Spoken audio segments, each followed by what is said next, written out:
Di tanah Jawa, air tidak sekadar air. Ia adalah sumber hidup, tempat perjumpaan, dan pintu menuju yang ilahi.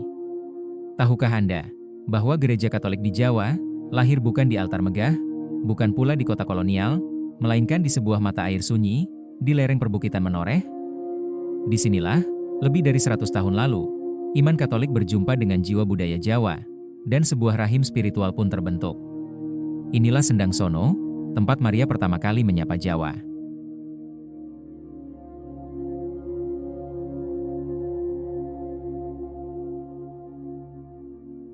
Jauh sebelum Arca Maria berdiri, tempat ini dikenal sebagai Sendang Semagung. Dalam kepercayaan lokal, ia diyakini sebagai tempat bersemayam Dewi Latamsari dan putra tunggalnya, Den Bagu Sesamija. Sendang, mata air, dalam kosmologi Jawa, bukan sekadar sumber air, melainkan titik pertemuan dunia manusia, alam, dan yang gaib. Tak sembarang orang berani masuk ke wilayah ini, namun para biksu Buddha sering singgah, beristirahat dan mengambil air, dalam perjalanan spiritual antara Menoreh dan Borobudur. Sebuah tempat sunyi, syarat misteri, menunggu waktunya untuk ditransformasikan.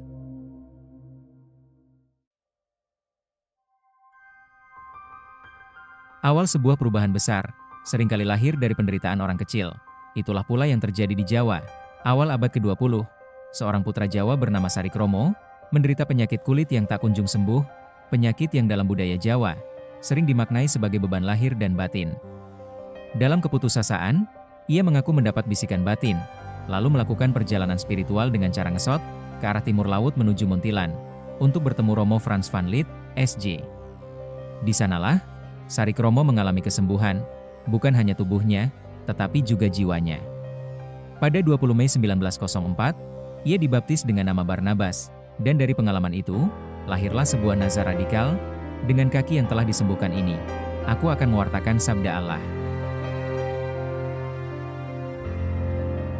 Barnabas Sarikromo bukan seorang imam, bukan orang berpendidikan, bukan pula bangsawan.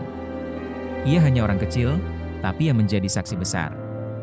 Berbekal pengajaran katekumen dari Bruder Kersten dan Romo van Lith, orang-orang misionaris Yesuit yang menghormati budaya Jawa, Barnabas mulai mengajarkan iman Katolik dengan bahasa, simbol, dan rasa Jawa. Inilah kunci keberhasilan misi di Jawa. Iman tidak dipaksakan, dia tidak lahir dari kolonial, tetapi ditanam di tanah dengan budaya sendiri. Dalam waktu 4 bulan saja, benih itu bertumbuh dengan cepat.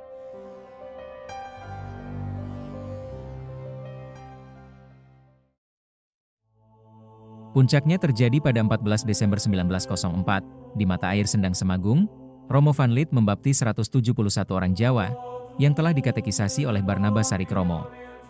Ini bukan sekadar baptisan massal, ini adalah momen kelahiran gereja Katolik Jawa, lahir dari air, lahir dari budaya, dan lahir dari tangan orang Jawa sendiri. Sejak saat itu, dan dari Sendang Semagung, Katolik tak lagi dipandang sebagai agama asing. Pada tanggal 8 Desember 1929, Romo J.B. Prentaler, SJ, menetapkan tempat ini sebagai sanktuarium, tempat suci ziarah Katolik. Nama Sendang Semagung pun berubah menjadi Sendang Sono, mata air di bawah pohon sono.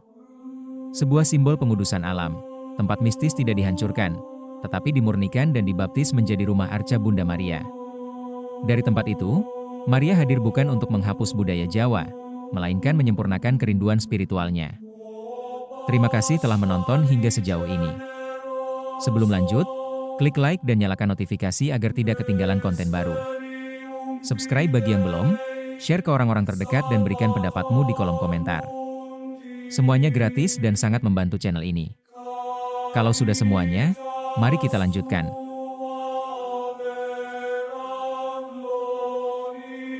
Keindahan Sendang Sono hari ini, tak lepas dari karya arsitektur Romo almarhum Y.B. Mangunwijaya, PR, dengan prinsip bangunan yang tunduk pada alam. Ia merancang ruang doa dan tempat hening. Mengikuti lekuk bumi Menoreh, jalan salib yang menurun dan menanjak, sebuah simbolisasi yang mengajak peziarah, mengalami iman lewat langkah kaki, yang diresapkan ke dalam hati. Sebuah arsitektur doa, yang mengantar manusia, dari tanah menuju pengalaman perjumpaan dengan yang ilahi, Yesus dan Bundanya. Sebuah batu dari Lourdes, tempat Bunda Maria, menampakkan diri pada Santa Bernadette di masa remajanya, ditanam di bawah arca Bunda Maria pada tahun 1945. Arca Bunda Maria itu sendiri pun adalah persembahan dari Ratu Spanyol, sebuah tanda bahwa Sendang Sono terhubung dengan Gereja Universal. Jawa dan dunia bertemu di satu mata air iman yang sama.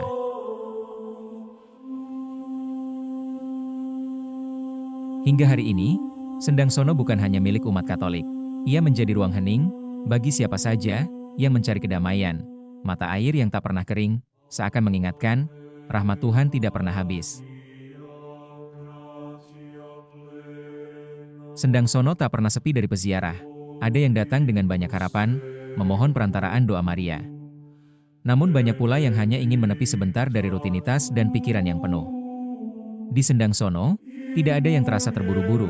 Suasananya hening, konturnya sempurna, berada di pinggiran kali kecil dengan kemiringan yang sedang, seolah mengajak peziarah melepaskan beban sedikit demi sedikit.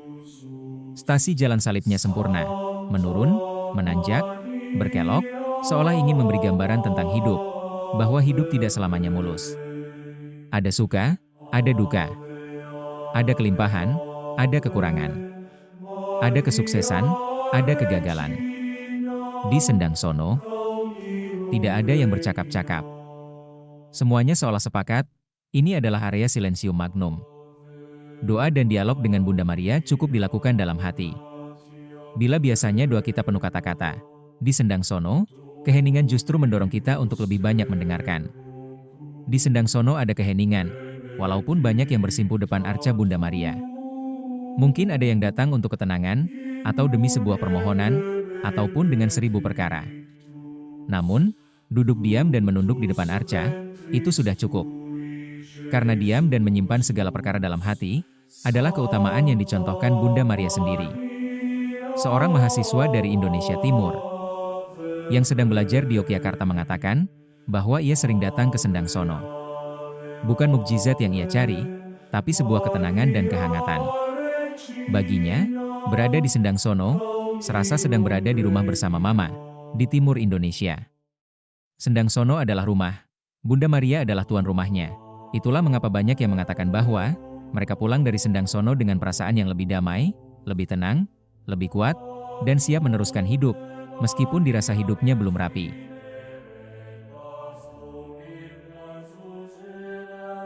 Sendang Sono adalah rahim spiritual gereja Katolik di Jawa. Dari air, dari budaya, dan dari penderitaan orang kecil, iman Katolik bertumbuh di tanah Jawa. Di Sendang Sono Bunda Maria menunggu. Bukan untuk mengubah siapa kita, tetapi untuk melahirkan kita kembali. Apakah Anda berencana mengunjungi Sendang Sono dalam waktu dekat? Jika Anda pernah ke sana, bagikan pengalaman spiritual atau kesan Anda tentang tempat ini di kolom komentar di bawah. Terima kasih atas perjalanan kita hari ini. Jangan lupa untuk mendukung Sanktuarium dengan like, share, dan subscribe. Agar semakin banyak orang mengenal tempat-tempat suci peziarahan dan menambah pengetahuan atas gereja yang kudus, Katolik dan Apostolik.